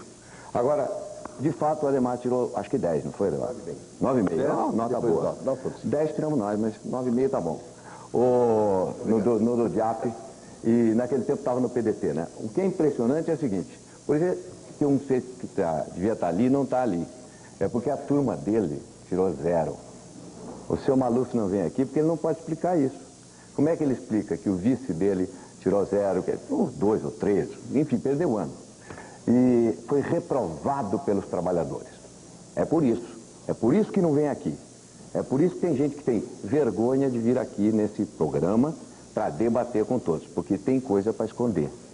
De modo que eu acho que foi uma feliz oportunidade essa de mostrar o quem é quem do diabo. O senhor tem um minuto de réplica. Eu queria dizer, deputado Plínio, brevemente numa reflexão ao lado dessas considerações, que hoje há que se estabelecer uma convivência a mais razoável possível entre capital e trabalho. Nós entendemos que temos que buscar esse entendimento ao redor da mesa, não da mesa da livre negociação, como propõe o governo Collor, mas com interferência, evidentemente, de negociadores do Estado, de tal maneira que se construam soluções. E não se permita que caiamos ou no capitalismo selvagem, que se constatou na Alto Latina, nem no sindicalismo selvagem, que se constatou também na fábrica Ford.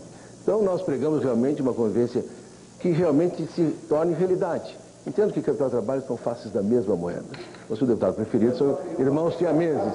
E não há como separá-los. Perdão. Uma parte? Perdão. Eu não posso ter a parte agora? Não mais. Na resposta, na resposta, o senhor Mas eu fez. deixo para outra. Então, na realidade, apenas para concluir esta réplica, eu entendo que há que estabelecer uma nova realidade entre capital e trabalho. Eu tenho criticado muito os nossos empresários de São Paulo, porque eu entendo que o empresário é a moda antiga, aquele que cria e convive com o bolsão de miséria. E este tem que acabar. Não é possível aceitar em São Paulo você ter grandes empresas e ao lado favelas, barracos, que é absolutamente uma indignidade inaceitável no Brasil e sobretudo no São Paulo que se quer construir. Celso Ming faz a última pergunta da noite, 30 segundos, vai ter que perguntar para o senador Mário Covas, ou melhor, vai perguntar para o senador Mário Covas com o comentário de quem? Do Dr. Plínio Arruda Sampaio. Brasil e Argentina já decidiram, pelo menos a nível de presidência da República, que vão criar um mercado comum. Esse mercado comum já tem data marcada, 31 de dezembro de 1994. Ora, a criação do mercado comum pressupõe o fim do monopólio estatal da Petrobras, na medida em que as companhias petrolíferas da Argentina, inclusive as particulares, poderão atuar em território brasileiro, da mesma forma que a Petrobras poderá atuar em território argentino, não só no refino, também com a prospecção e na produção. Essa é a regra do mercado comum, a não ser que isso se limite a uma zona de livre comércio. Mas a ideia é realmente criar um mercado comum. Então minha pergunta é para o nacionalista Mário Covas, com comentário então do socialista Plínio de Arruda Sampaio. Em primeiro lugar, até que ponto a formação do mercado comum atende aos interesses de São Paulo e do Brasil? E segundo, como ele vê a perspectiva, em menos de 3 anos, do fim do monopólio estatal do petróleo exercido pela Petrobras? Olha, em primeiro lugar, eu não creio que obrigatoriamente isso ocorra. Você pode até estabelecer que no livre comércio você mantenha determinadas prerrogativas, sobretudo aquelas que estão escritas na Constituição. Respondendo com a adjetivação de nacionalista, certamente o Plínio vai responder com a adjetivação do socialista ao jornalista Celso Ming, eu diria que isso não precisa passar obrigatoriamente pelo término da Petrobras, nem a criação de uma zona de comércio livre. Não seja nacionalista. Hein? Nem eu aceito que não seja nacionalista. Não, eu não sei, não fui eu que fiz a... Mas o que eu acho é que esse assunto, ou pelo menos me parece, a zona de mercado comum não chegou a esse nível de detalhe. É perfeitamente possível que você possa manter em cada um dos países as respectivas, pelo menos nessa área. E eu não vejo outra maneira de fazer isso, a não ser que você mude a Constituição. A Constituição preconiza isso no petróleo, o monopólio de parte da Petrobras, pelo menos no que se refere ao Brasil. Quanto à formação de mercado comum, não há nenhuma dúvida que é um avanço extraordinário. Acho que até a tentativa da expansão, e seguramente, isso no que se refere a São Paulo, representa, pelo potencial que ele tem industrialmente, representa uma perspectiva extraordinária. Se repete aqui alguma coisa que cada vez vai tornando para o Brasil, consequentemente para São Paulo, a situação mais difícil. É usar uma frase já usada, mas afinal, o que ocorre hoje na Europa, com a reunificação da Alemanha de um lado, com o que ocorre no leste europeu, com a comunidade europeia se constituindo já como nação, com um parlamento que já elegeu a sua segunda legislatura, com a criação de uma moeda única, de um câmbio único, evidentemente até com a perspectiva da unidade do ponto de vista de nação, com a mesma coisa ocorrendo lá no Oriente, Com a mesma coisa ocorrendo, aprovado recentemente em plebiscito de natureza eleitoral, no instante da eleição no Canadá, quando ganhou a tese, a formação do mercado comum do Canadá com os Estados Unidos, que consequentemente vai carregar o México, me parece que a ampliação do mercado comum na América Latina, em especial com a Argentina, é um fato inevitável. São países, embora o Brasil tenha se destacado no plano industrial mais recentemente, são países que compõem normalmente um mercado comum. Olha, eu acho, Celso, que a sua pergunta tem um quê de meio estranho. Vou dizer a você por quê. Você pode perfeitamente fazer um mercado comum progressivo, como a Mário disse. O mercado comum europeu foi feito progressivamente. Não precisa entrar tudo direto no mercado comum. Você pode fazer, começou pelo Benelux, você pode fazer inicialmente uma área de mercado comum que vai ampliando. Mas eu queria ver outro problema aqui. Olha, mercado comum latino-americano já tem. É feito pela multinacional que comanda todas as nossas economias, todas. Uma vez o Brasil quis vender, a Volkswagen daqui, a Mercedes daqui, ganhou uma concorrência para vender ônibus no Uruguai e não pôde vender, porque a Mercedes de fora disse, não, o Uruguai é área de outra nossa fábrica, você não pode entrar. Isso é que é a integração latino-americana, está feita pela multinacional. Enquanto tiver o Menem lá e o Collor aqui, não tem integração latino-americana, gente. Isso é conversa.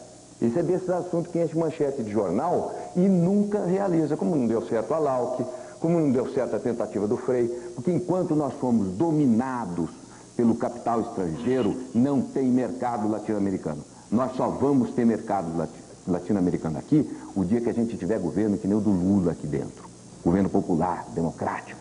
Aí vai ter integração e os outros países também, né? Claro. Um minuto de réplica, senador. Eu não acho isso, não. Eu acho que é perfeitamente possível a integração. E mesmo sendo contra o governo e achando que este governo não é, está longe de ser o ideal do que eu classifico, eu não acho. Eu acredito em povo, eu acredito em participação popular, eu acredito que um povo que tem a vontade conduz uma nação. Eu não sou favorável a um comando de elite e, portanto, eu não coloco a figura do presidente da República como única e exclusivamente responsável pelo destino de uma nação.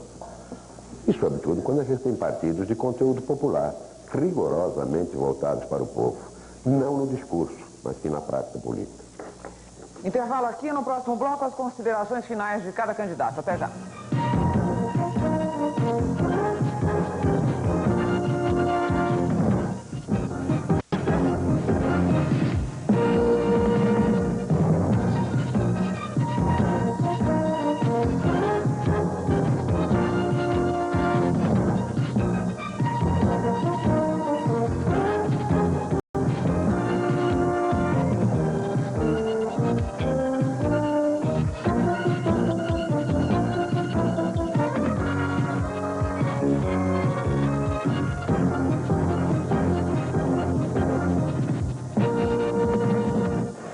Chegamos à última parte deste primeiro debate entre os candidatos ao governo do Estado de São Paulo pela Rede Bandeirantes de Rádio e Televisão. Começando pela minha esquerda, agora cada candidato tem 3 minutos para suas considerações finais, lembrando o seguinte aos senhores. Neste bloco, assim como no primeiro, não existe a parte. Ok? Por favor, candidato Almino Afonso. Eu quero concluir a participação neste debate gastando os meus 3 minutos finais para, de maneira resumida, assinalar que um governador em São Paulo hoje, com a dimensão dos problemas sociais acumulados, tem diante de si um imperativo. É preciso readequar, revolver, redefinir a máquina do Estado, que é uma máquina atrasada, enferrujada, envelhecida. É preciso governar de uma maneira mais moderna. E a modernidade que está tão em moda dizer-se, passa, no meu entendimento, pela necessidade de um governo, de uma administração planejada. Por incrível que pareça, São Paulo não é planejado. Salvo experiências muito antigas, esboçadas apenas. Na verdade, hoje nós não temos planejamento, nem hoje, nem ontem. Sem o planejamento, nós não temos condições de racionalmente atender com maior eficiência as demandas sociais. O planejamento, para mim, portanto, é básico. É com ele que você pode aterrissar nas várias políticas sociais, no âmbito da casa, no âmbito do transporte, no âmbito da escola pública gratuita, hoje degradada, no âmbito do serviço de saúde pública, hoje, na verdade, apesar de todas as loas, reduzida a um caos. Cada um destes temas e tantos outros, como de uma política cultural, de uma política agrícola, de uma política agrária, tudo isso demanda uma visão de conjunto que se consegue pelo planejamento. Esta é a visão básica que eu levarei para o governo, se o povo quiser que eu chegue lá. Acho, entretanto, que esse desenvolvimento, que implica num planejamento, tem uma conotação nacional, um condicionamento nacional. Se nós tivermos uma política nacional recessiva, como é que está sendo imposta, se nós tivermos uma política de portos abertos, como se voltássemos a Dom João VI, tudo isto vai bater aqui em São Paulo, no arrebentamento da nossa economia, em termos das empresas e em termos sociais, como já está ocorrendo, levando 1 milhão de cidadãos ao desemprego na grande São Paulo. Dentro desta visão global, que neste instante eu sustento, eu quero dizer 2 palavras finais. Primeiro, que eu louvo, para concluir, este encontro que a TV Bandeirantes realiza, pela importância democrática que ele encerra. O avanço democrático supõe opinião pública formada. Opinião pública formada supõe informação livre. Não há uma coisa sem a outra. Portanto, eu peço licença para registrar com uma revolta profunda o tratamento que eu sinto que a minha candidatura vem tendo diante da grande imprensa escrita, que a rigor boicoteia a minha presença, ignora a minha participação e como que predetermina uma consequência que só o povo terá autoridade para fazê-lo no dia 3 de outubro. Candidato Ademar de Barros Filho, por gentileza. Ao concluir a nossa participação nesse debate, quero me congratular com o TV Bandeirantes, com os companheiros. Entendo que esta apresentação clara e aberta no uso da palavra para expressar e apresentar e não para esconder se presta realmente um serviço à opinião pública.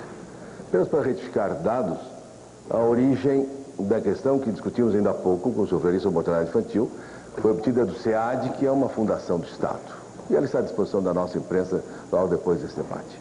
Os objetivos do nosso PRP, Partido Republicano Progressista, e do nosso Partido Democrata, nosso coligado, aqui representado por Adalberto Camargo, que está presente, ele se volta para conciliar 2 políticas básicas. Uma política social, que olha a prioridade da educação, da saúde, da habitação, do transporte, da segurança, segurança sem pena de morte. Ela, de uma certa forma, já existe, os justiceiros de plantão aí estão, realmente com ênfase e com presença no Estado, e não daquilo que temos visto e constatado nas nossas viagens e andanças, em que se constata um verdadeiro sucateamento da educação pública de primeiro grau e da própria saúde pública no Estado de São Paulo. E o outro ângulo é uma política econômica que restabeleça um programa de combate ao desemprego. Não é possível aceitá-lo aí como está, passivamente, e, sobretudo, constatando a ausência no Senado Federal, que toma decisões dramáticas sobre a abertura da economia brasileira e São Paulo dentro dela, a economia internacional. A grande ausente é o governo de São Paulo.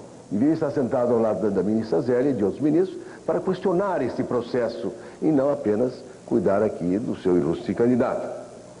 Política econômica de que maneira? Convocando numa economia de livre mercado o empresariado, para que ele volte a investir, no entendimento em que se respeitem realmente as responsabilidades de parte a parte, de tal maneira que esse empresário volte a investir. Numa economia de livre mercado, sem esse investimento eu não tenho empregos, sem empregos eu não tenho salários. Então, esse é o quadro que é preciso reverter através de uma nova presença do Estado. Eu entendo que isso pode ser feito respeitando-se o papel do Estado na área social e a responsabilidade de criar empregos a cargo da livre empresa. Ela que tem que ser convocada, ela vai ter que se modernizar nesse cenário de abertura que estamos vivendo, sob pena de sucumbir. Ainda hoje cedo, visitando, não uma fábrica, mas conversando com trabalhadores numa fábrica metalúrgica aqui da Moca, eu ouvi o drama do desemprego. Segundo eles, o facão corta uma fábrica de prensas ali na Moca. E é dramático constatar que esse processo ocorre sem que haja um governo que convoque esse empresariado, que volte a estabelecer um processo de apoio para que ele sobreviva à abertura, porque nós tenhamos um agravamento desse processo. E vejam bem, toda esta conciliação de políticas sociais e econômicas, nós a ouvimos do velho movimento ademarista. E por isso termino as nossas palavras, convocando esses velhos companheiros, primeira, segunda e terceira geração que estão aí no cenário de São Paulo, para que somem conosco, venham ao nosso lado, mostrar que realmente por esta união, e junto ao econômico e social de uma forma inteligente, objetiva, dentro de uma solução verdadeiramente tupiniquim, porque nascida em São Paulo, ela poderá ser solução e retomada de um processo de crescimento e de prosperidade para os brasileiros de São Paulo no governo do PRP e do PD. Muito obrigado. Candidato Mário Covas, por favor. Não. Outro dia, eu não sei exatamente em que lugar, creio que foi na rua de São Bernardo, uma senhora me perguntava: o senhor vai comparecer num debate? Eu disse: vou. Eu disse: mas é vantagem para o senhor? Mas que o Maluf não vai? Qual é a vantagem que o senhor tem em ir?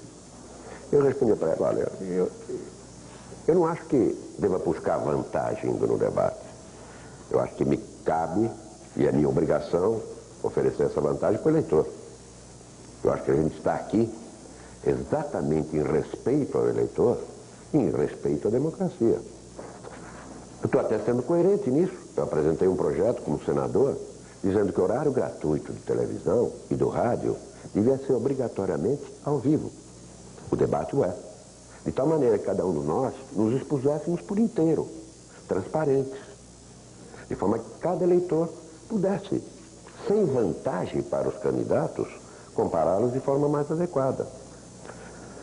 Para mim, isso aqui é um privilégio.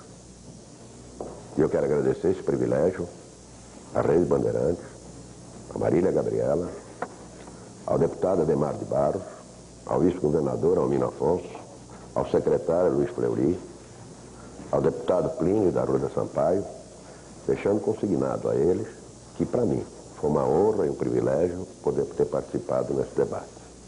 Às vezes, aqui ou ali, uma farpa mais aguda acontece. É natural. A paixão não chegou a se exacerbar, e a rigor, a troca de ideias, creio. Se não trouxe extraordinários convencimentos para cada um de nós, certamente serviu ao eleitor e à democracia para que ele possa exercer a sua escolha com dignidade e seriedade. Por isso, a mim não me cabe fazer qualquer alusão a quem não está presente. A mim me cabe agradecer àqueles que, com a sua presença, deram grandeza a esse debate. Candidato Plínio de Arruda Sampaio, sua vez. Marília Gabriela, você esteve ótima, como sempre. Obrigada, parabéns. Também. Aos companheiros jornalistas, também o meu abraço pela seriedade das perguntas e à Rádio Bandeirantes pela oportunidade que nos deu. Eu queria dirigir as minhas palavras primeiro para aqueles de cabelo branco que nem eu, que lutaram antes de 64.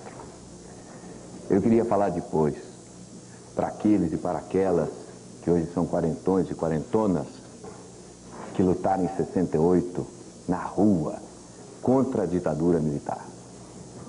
Eu queria dirigir a minha palavra depois para aqueles companheiros sindicalistas que estão sofrendo tanto agora, que criaram aquele partido que é a grande esperança do povo brasileiro e que já é hoje o maior partido do estado de São Paulo. Eu queria me dirigir àqueles que foram para as diretas, acreditando que a gente mudava esse país. Eu queria me dirigir àqueles que foram em 89, para as ruas e para as praças e encheram este país de bandeiras, de dísticos, de tudo. E aí eu quero me dirigir para aqueles que votaram no Lula e para aqueles que votaram no Collor. Vocês viram, já deu para perceber que nós perdemos uma batalha, mas nós não perdemos a guerra. São Paulo é muito forte, São Paulo é muito grande, São Paulo está parado, São Paulo não pode parar, São Paulo é muito forte, São Paulo tem um grande orçamento, São Paulo tem um capital industrial, São Paulo tem uma população enorme. Nós podemos fazer um governo aqui que, se for baseado na democracia, no respeito à Constituição, se for baseado no desenvolvimento, não aceitar a recessão, não aceitar o desemprego, acreditar em São Paulo, investir, fazer trabalho, fazer salário.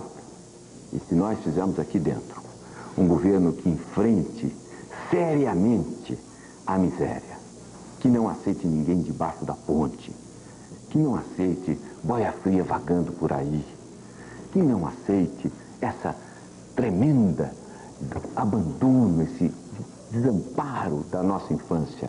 Se nós fizermos esse governo de democracia, desenvolvimento, justiça social, eu digo para você, companheiro de 64, eu digo para você, companheiro de 68, eu digo para você, brasileiro das diretas, eu digo para você, paulista de 89, nós podemos botar esse Estado para andar, podemos botar este país de pé e podemos viver num país que tenha orgulho de ser um país independente, justo, sem as cicatrizes que nós carregamos nas costas.